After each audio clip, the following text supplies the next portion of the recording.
शुरू अल्लाह का नाम लेकर जो बड़ा मेहरबान निहायत रहम वाला है। अलिफ लाम मीम। अल्लाह जो माबूद बरहक है, उसके सिवा कोई इबादत के लायक नहीं, जिंदा है, सबको थामने वाला। उसने ए नबी तुम पर सच्ची किताब नाजिल की जो पहली आसमानी किताबों की तस्दीक करती है, और उसी ने तौरात और इंजील नाजिल की थी।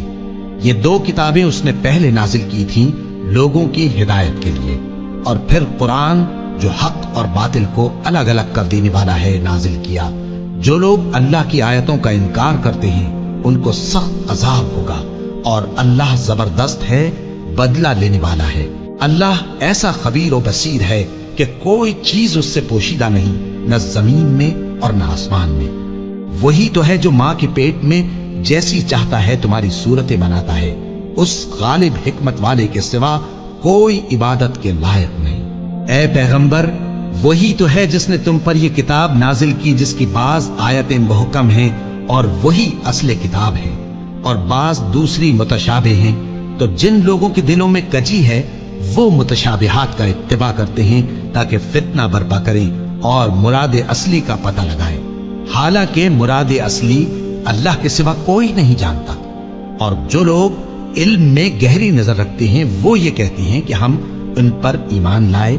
ये सब आयात हमारे परवरदिगार की तरफ से हैं, और नसीहत तो अक्लमंद ही कबूल करती है। ए परवरदिगार, जब तूने हमें हिदायत बख्शी है तो उसके बाद हमारे दिलों में कजी ना पैदा कर दीजो, और हमें अपने हाथ से रहमत अता फरमा, तू तो बड़ा अता फरमाने वाला है। ए परवरदिगार, तू उस रोज जिसके आने में कुछ भी शक नहीं सब लोगों को अपने हुजूर में जमा कर लेगा। बेशक अल्लाह खिलाफ वादा नहीं करता।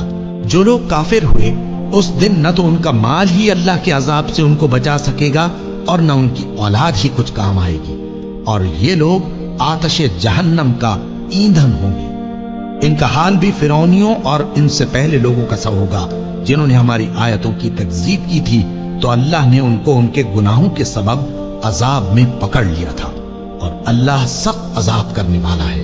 ए पैगंबर, काफिरों से कह दो कि तुम दुनिया में भी अनकरीब मगलूब हो जाओगे और आखिरत में जहन्नम की तरफ इकट्ठा किए जाओगे, और वो बुरी जगह है। तुम्हारे लिए दो गिरोहों में जो जंग बद्र के दिन आपस में भिड़ गए कुदरत इलाही की अजीम शान निशानी थी। एक गिरोह मुसलमानों का था, वो अल्लाह की राह में लड़ रहा था, और दूसरा गिरोह काफिरों का था, वो उनको अपनी आंखों से अपने से दुगना मुशाहिदा कर रहा था। और अल्लाह अपनी नुसरत से जिसको चाहता है मदद देता है। जो अहले बसारत हैं उनके लिए इस वाक़े में बड़ी इबरत है।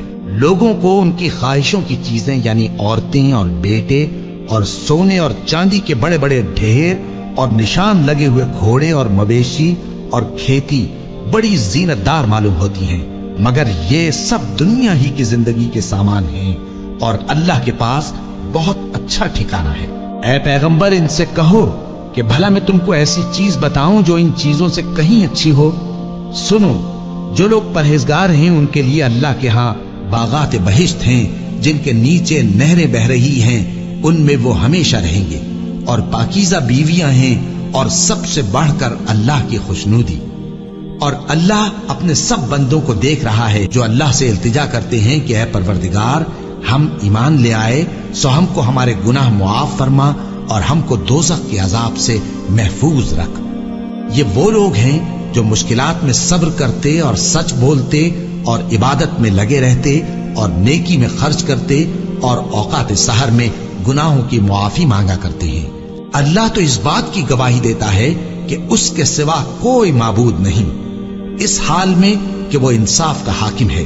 और फरिश्ते और इल्म वाले भी गवाही देते हैं कि उस गालिब हिकमत वाले के सिवा कोई लायक इबादत नहीं।